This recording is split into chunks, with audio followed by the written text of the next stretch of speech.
नमस्कार मेरे दोस्तों, आपका स्वागत है मेरे यूट्यूब चैनल गौतम ऋतु में।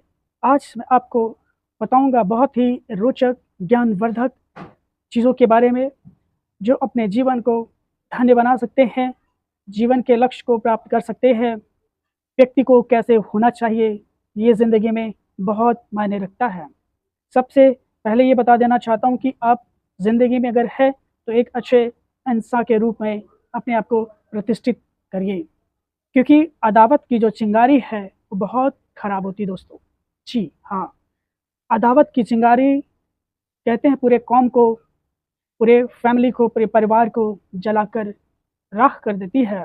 जिस व्यक्ति के अंदर वो अदावत की चिंगारी, वो द्वेष की चिंगारी, नफरत की चिंगारी, दुश्मनी की चिंगारी अगर एक बार भड़क गई तो सारी कायनात जलकर खाक हो जाती है। व्यक्ति को अपने मन में हमेशा अच्छे ख्याल, नेके ख्याल, स्वस्थ ख्याल रखने चाहिए, जिससे आप हमेशा अपने परिवार, अपने घर के आस-पास लोगों के लिए एक प्रकाश पुंज बनकर चले। ज़िंदगी का यही मुकाम होता है। क्योंकि रास्ते में बहुत कांटे हैं, बहुत रोड़े हैं, कदम तुम्हारे लड़खड़ाएँगे, क्या तुम अनवरत चल पाओगे? बहुत समय अल्प है, क्या तुम चल पाओगे? ज़िंदगी कुछ इसी तरह है कि अपने जीवन में कभी किसी के प्रति कोई अदावत की चिंगारी ना पालें। क्योंकि वो एक चिंगारी जब भड़कती है और हवा लगती है, तो देखते ही देखते जितने भी सारे खुशनुमे नज़ारे हैं, वो जलकर राख हो जाते हैं। जिस व्यक्ति में वो अदावत की चिंगारी है, वो एक दिन शोले का काम करती है, वो एक अंगारे का काम करती है, वो ज्वालामुखी का रूप एक दिन ज़रूर धारण कर लेती है। अगर उसको हमने अपने शरीर में, अपने मन मस्तिष्क में अगर उसे पाल लिया, तो वह व्यक्ति जीते जी सुलगता रहता है। जी हाँ, क्योंकि जिसके अंदर ईर्ष्या हो गई, द्वेष हो गया, जलन हो गई, बैर हो गया, वह सबसे बैर हो गया। और ऐसा व्यक्ति जो है ज़िंदगी भर सुलगता रहता है। उसे सब कुछ सुख सुविधाएँ होते हुए भी वो सुलगता रहता है। वो दूसरों की सुख सुविधाओं को देखते हुए उसके मन में एक प्रतिद्वंद चलता रहता है कि वो हमसे आगे क्यों है, वो हमसे अच्छा क्यों है। इसके लिए वो परेशान रहता है और अपने वास्तविक जीवन, वर्तमान क्षण के आनंद से वंचित रह जाता है। उसे ना तो दिन ना ही रात में कभी भी सुकून के पल नहीं आते हैं, क्योंकि उसे खुश रहना अच्छा नहीं लगता है। ऐसे में सोचो वह व्यक्ति क्या करेगा। एक शिक्षित व्यक्ति के अंदर भी ये गुण पाए जाते हैं। ऐसा नहीं है कि सिर्फ अशिक्षित व्यक्ति ही अदावत की चिंगारी में जलता है। सबसे ज़्यादा शिक्षित लोग अदावत की चिंगारी में जलते हैं। सपोज़ दैट आप लोग, जब आप सड़क पर, रोड पे चल रहे होते हैं और आपके आस-पास से निकलती हुई एक से एक ब्रांड गाड़ियाँ, फोर व्हीलर गुजरती हैं। एक से एक स्टैंडर्ड बाइक्स जाती है, तो क्या आपके मन में कुछ ख़्याल आता है? नहीं आता है। वहाँ ना कोई द्वेष है, ना राग है। लेकिन अगर आपका पड़ोसी फोर व्हीलर ला के खड़ी कर दे, फिर देखिए आपके अंदर कैसी अदावत की चिंगारी जलने लग जाती है। परेशान हो जाता है वो व्यक्ति, बताओ ऐसे खरीद लिया, कैसे खरीद लिया, कहाँ से पैसा आया होगा, बताओ हम ये नहीं कर पाए, वो कर लिया। ये द्वंद उसके अंदर चलने लग जाता है और व्यक्ति खुन्नस खा जाता है। उसके अंदर बैर घर कर जाता है और ये बैर, एक सच में बैर भाव उत्पन्न हो जाने से वह व्यक्ति बहुत ही निम्न श्रेणी का बन जाता है। जो दूसरे की खुशी में खुश ना हो, वह व्यक्ति ही क्या कहलाएगा? नहीं कहलाएगा। क्योंकि हर कोई व्यक्ति अपने परिश्रम से पाता है, अपने श्रम से पाता है, अपने ईमानदारी की बदौलत वो ऐसा कर पाता है और यही सच्चाई है। अगर उसके पास आई है तो ये सोचो क्यों आई है, कैसे आई है, किस तरह से आई है। उनके तौर तरीके तो देखो, रात दिन मेहनत करते हैं ये तो देखो, किस तरह से रहते हैं ये देखो। कितनी मेहनत करने के बाद वो चीज़ आई होगी अपनी सुविधा के लिए, और तुम्हें वो देखकर असुविधा हो रही है। तो ऐसे ही अदावत की चिंगारी लोग पाल लेते हैं। उनको ये समझ में नहीं आता कि आखिर हम कर क्या रहे हैं, कि क्षति किसकी है। खुद की क्षति है, खुद का नुकसान है, ये तुम्हें नहीं समझ में आ रहा है, और ऐसे व्यर्थ का जीवन तुम जीने लग जाते हो। क्योंकि व्यक्ति अगर इतना संघर्ष किया है तो कुछ उन्हें भौतिक सुख का भी तो आस्वादन करना है। क्योंकि जिंदगी का मतलब ही नहीं कि संघर्ष करते चलो, संघर्ष के साथ आनंद का भी अनुभव करते चलो। क्योंकि अगर आप हमेशा मीठा खाते हैं, हमेशा मीठा खाते हैं, तो दोस्तों आपको पता है कि मीठा हमेशा नुकसानदेह होता है। वो शरीर के लिए बहुत आलस्य उत्पन्न करता है, बीमारियों का घर बन जाता है, अड्डा बन जाता है। और वही कड़वी चीज़ें लोगों को पसंद नहीं आती हैं, क्योंकि वो कड़वे ज़रूर हैं बट उनके असर बहुत मधुर हैं, बहुत मीठे हैं। जिस प्रकार आपने देखा होगा कि दवाइयाँ अक्सर हमेशा कड़वी होती हैं, अक्सर कड़वी होती हैं, और वही कड़वी दवा जीवनदायी होती है, क्योंकि उसके सेवन से आपका जो शारीरिक व्याधियाँ हैं वो दूर हो जाती है, वो एक वरदान का काम करती है।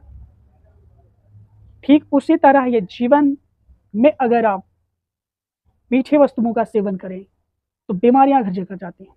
तो ये जो मीठी वस्तुएं हैं ये अदावत के समान होती हैं, और जो कड़वी वस्तुएं हैं वो एक वरदान के समान है, रामबाण औषधि के समान है।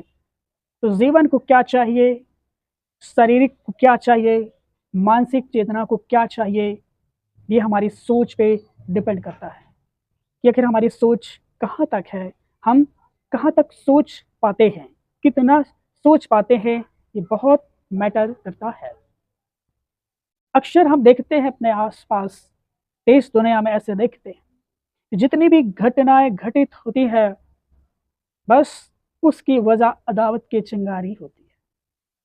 जी दोस्तों, मैंने अदावत की चिंगारी पे एक पोयम भी लिखी है हिंदी में, और उम्मीद करता हूँ कि जल्दी ही वो सारी जो मेरी पोयम की जो कलेक्शंस हैं, I have composed more than 50 poems in Hindi as well as in English, and I am much excited to publicize it immediately. ये मेरा मुकाम है कि जो मेरे अंदर है वो मैं अपने जो श्रोताएं हैं, जो मेरे चाहने वाले हैं, मैं उन्हें चाहने वाला हूँ, हम एक दूसरे से जुड़े रहें, भावनात्मक की डोर से, प्रेम की डोर से, नफरत की डोर तोड़ दें। क्योंकि ये नफरत की डोर ज़्यादा मजबूत नहीं होती है, टूट जाती है। क्योंकि इसमें वही लोग बनते हैं जो कमज़ोर इरादे वाले होते हैं, कमज़ोर जज्बात वाले होते हैं, उनमें कोई खासियत नहीं होती है, बस उनको मज़ा आता है तो दूसरों को परेशान करना।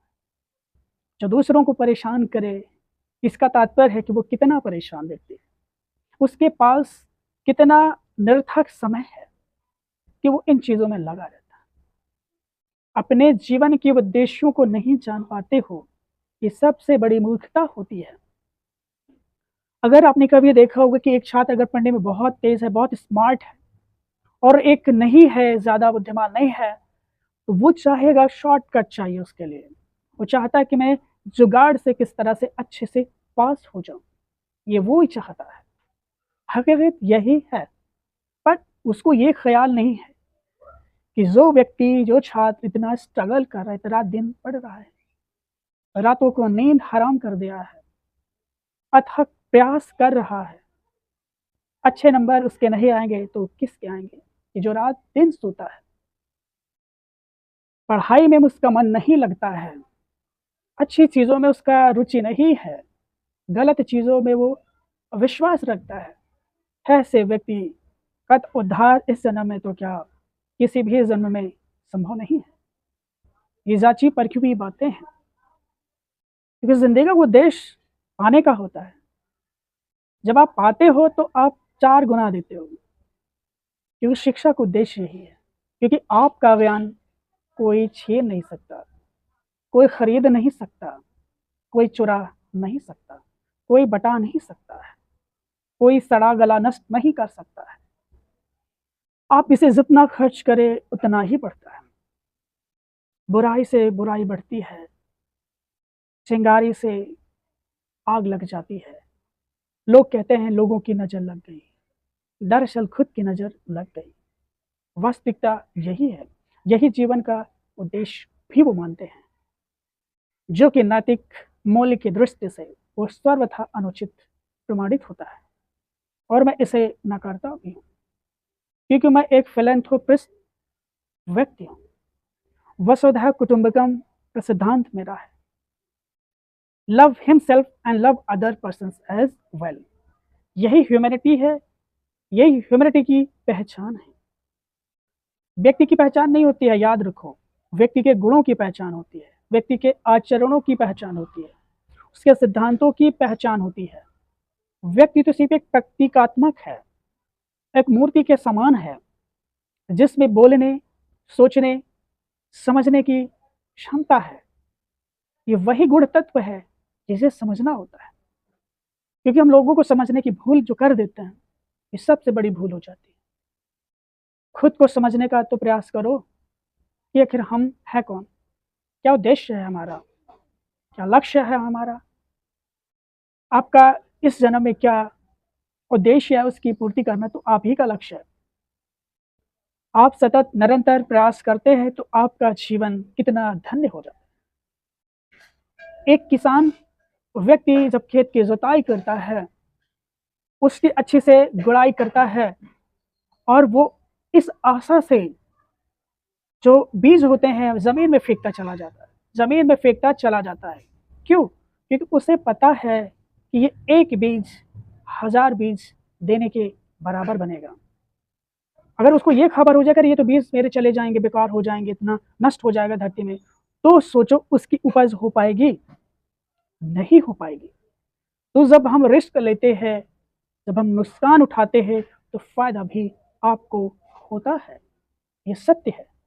और आप देखते हैं कि एक किसान जब बो देता है वो दाने, तो कुछ दाने तो चिड़िया खा जाती हैं, क्योंकि उनका भी तो उसमें हक है, वो खाती हैं। और जब उससे फसल रेडी होती है, तैयार होती है, तो किसान कितना आह्लादित हो जाता है, कितना प्रसन्न हो जाता है। तो उसकी आप अनुभूति नहीं कर सकते, सिर्फ वही कर सकते, क्योंकि उसने जो मेहनत की है, परिश्रम की है, वो परिश्रम एक फल के रूप में परिलक्षित हो रहा है और धन्य धान्य से परिपूर्ण हो जाता है।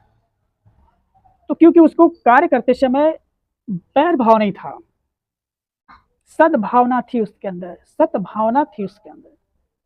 और सबसे बड़ी चीज है, एक कर्मशील प्राणी है वो कुछ ना कुछ प्रदान करता है समस्त प्राणी को। हमें भी वैसे ही बनना चाहिए जिंदगी में। अपने लिए तो सब जी लिए, कभी दूसरों के लिए भी जी के देखिए। जितना आनंद आपने उठाया उससे कहीं 4 गुना आनंद आपको मिल जाएगा। ये बहुत सटीकता से मैं बता रहा हूँ, ये अनुभव की चीजें हैं, खुद को खोजने की चीजें हैं। ऐसा नहीं कि आपके अंदर कोई चमत्कार हो जाएगा तो आप तुरंत उद्योगपति बन जाएंगे, बनेंगे आप, अगर आपके अंदर रिस्क लेने का चांस है तो। क्योंकि बिजनेस का ये फंडामेंटल रूल है, first loss then after profit. आपको पहले लॉस करना पड़ेगा, क्योंकि लॉस में ही आपका गेन, आपका प्रॉफिट, आपका एडवांटेज छिपा हुआ है। क्योंकि आपने देखा जब कोई बिजनेस व्यापार करते हैं तो उसमें पहले लगाते हो, आप पहले इन्वेस्ट करते हो, तत्पश्चात आप उसमें से गेन करते हो। ये सिद्धांत जीवन में भी यही लागू होता है और हर चीज में लागू होता है। आप पढ़ाई लिखाई कर रहे हो तो कुछ उद्देश्य होगा कि भाई अगर हमें सर्विस मिल जाएगी तो जीवन हमारा, हमारा परिवार सुधर जाएगा। और सत्य बात है, क्योंकि अगर व्यक्ति के अंदर कुछ लक्ष्य ही ना हो, लक्ष्यहीन हो, वो क्या करेगा? वो देश की पूर्ति संभव नहीं है। ये वास्तविकता है, सच्चाई है, इसे जानना चाहिए। और इस प्रकार की व्यथाओं से, अड़चनों से हमें मुक्त रहना चाहिए, मुक्त जीवन की ओर उन्मुख होना चाहिए। यही मैं समझाने का सतत प्रयास करता हूँ। हालांकि जितना मेरे पास अनुभव है, जितना मेरे पास है, वो मैं पूरा प्रयास करता हूँ आप तक पहुँचाने का, क्योंकि आप लोग सुधरें, औरों को सुधारें, यही राह पे आप चले। क्योंकि अच्छी चीज़ों को प्रोत्साहन नहीं दिया जाता। बुराइयां हवा की तरह फैल जाती है, अच्छाइयाँ नहीं फैलती, उसे फैलाने का प्रयास करना चाहिए। तो इसलिए मेरा आपसे ये विनम्र निवेदन है, it is my humble request to all of you to follow the path of truth and non violence. It gives you eternal pleasure, perpetual bliss, in which you realize the paramount pleasure of life. जिंदगी को अब महसूस करिए और देखिए कि आपके अंदर कितने विलक्षण प्रतिभा उस परम पिता परमेश्वर ने आपको दिया है। बस आपको अंधकार में वो दीपक जलाकर खोजना है। जिस दिन अपने आप को खोज लिए, फिर उस दिन आप तरक्की के पथ पर जाने से दुनिया की कोई ताकत नहीं रोक सकती। मेरा बताने का यही एक पर्पज़ है कि आप अपने अंदर किसी भी प्रकार का कोई वैर भाव, द्वेष भाव, अदावत की चिंगारी ना पालें, क्योंकि चिंगारी खुद को तो जलाएगी ही, आसपास को भी जलाएगी। तो मैं अपनी वाणी को अब ज़्यादा नहीं लंबा करना चाहता हूँ, क्योंकि हर चीज़ की एक अपनी सीमा होती है, लिमिटेशंस होती है, और उस लिमिटेशंस में किए गए कार्य हमेशा आनंददायक होते हैं। तो दोस्तों, अगर मेरा वीडियो ज़रा सा भी अगर आपको पसंद आया है, तो मेरा मोटिवेशन करने के लिए आप लाइक, सब्सक्राइब, कमेंट ज़रूर करें। अगर नहीं पसंद आया है तो थैंक यू सो मच, इसके लिए बहुत बहुत थैंक यू सो मच। मिलते हैं नेक्स्ट वीडियो में एक नई सोच, एक नई कल्पना के साथ। तब तक अपने मित्र, सखा, दोस्त, शुभचिंतक गौतम ऋतु को दीजिए इजाज़त। नमस्कार।